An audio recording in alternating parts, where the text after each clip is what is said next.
Hey everyone, and welcome. Today we're going to peel back the curtain on the invisible shield that protects some of the toughest products we use every single day. We're talking about liquid armor, the incredible hidden science of gel coating. Yeah, have you ever really stopped to think about that? You see these things out in the wind, the rain, the sun, and they still look amazing. You just gotta wonder, what in the world is protecting them? Well, the answer is a really cool piece of material science. The secret sauce is something called gel coating. And honestly, that analogy on the screen, it's perfect. You can literally think of it as pouring on a suit of liquid armor that then hardens into this incredibly tough, protective shell. Okay, let's get into it. To really truly appreciate this liquid armor, first we need to understand the enemies it's designed to fight. What exactly is this perfect shell protecting everything from? I mean, just look at this. It's a constant battle out there. You've got corrosion, which is like this silent, creeping chemical attack that just eats away at materials. Then you've got abrasion. That's just good old-fashioned wear and tear from every single bump, scrape, and piece of grit. And maybe the most relentless enemy of all, the sun. Its UV rays don't just fade the color, they literally break down the structure of the material itself. It's brutal. So, now that we've met the bad guys, let's talk about our hero. What is this liquid armor actually made of? It's time to decode the chemistry behind the gel coat. It really boils down to a pretty simple three-part recipe. First, you have the resin base. This is the foundation, the main body of the armor. But on its own, it's just a thick liquid. That's where the catalyst comes in. Think of it like flipping a switch. It kicks off a chemical reaction that turns the liquid into a rock-solid, durable shell. This process is called curing. Finally, you get to the fun part, the additives. This is where you can customize everything. Pigments for color, and all sorts of other special ingredients we'll talk about in a second.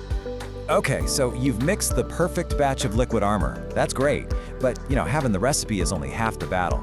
Now you actually have to apply it, and that's a whole other challenge. This is the million-dollar question, right? This stuff is thick, and once you add that catalyst, a clock starts ticking before it hardens. You need a completely flawless application, with no weak spots, no drips. So how in the world do you pull that off on an industrial scale? And here is the brilliant answer. The problem is, trying to do this by hand is a total nightmare. It leads to weak spots, you waste a ton of expensive material, and you have to do costly rework. The solution is a total game changer, a precision spray gun engineered specifically for this job. It ensures a perfectly uniform layer, minimizes that wasteful overspray, and delivers reliable, repeatable results. It basically turns a difficult art into a precise science. All right, let's keep going because this is where it gets really interesting. See, not all armor is the same. The armor a knight wears in a battle is very different from a tank's. And in the same way, the formula for this liquid armor has to be customized for the specific fight it's heading into. Exactly. One size absolutely does not fit all. Just think about it for a second. A boat spends its entire life getting bombarded by salt water and intense UV rays. An airplane part, on the other hand, needs to be incredibly lightweight and, crucially, fire-resistant. You just can't use the same formula for both. The armor has to be tailored to the specific threat. This chart is fantastic because it shows us exactly how that customization works. For the marine industry, chemists add in things like UV stabilizers to fight the sun. In aerospace, where every single ounce counts, they mix in fire retardants and use low-density fillers to keep it light but safe. For a car, it's all about that deep, scratch-resistant shine, so they use high-gloss resins. And for an RV that's dealing with road debris and all kinds of weather, you got it, they beef up the impact resistance. It's just a perfect example of chemistry tailored to a very specific job. So, as we start to wrap this up, it's really clear that this technology goes so much deeper than just the surface. Its impact is way more significant than you might think at first glance. And that's the key takeaway right there. Yeah, the glossy finish is nice, but it's what that finish represents that really matters. It's a shield that delivers durability, protects the value of an expensive asset, and in many cases, makes things a whole lot safer.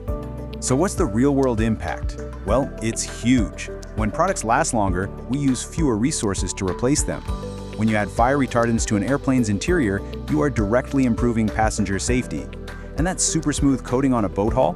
That's not just for looks. It reduces drag, which saves fuel and money. Ultimately, this isn't just a coating.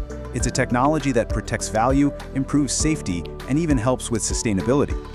And that leaves us with a final thought. Gel coating is just one example of an invisible science working all around us, every day. It kind of makes you wonder, What other hidden armor and secret recipes are quietly protecting our world, just waiting to be explained?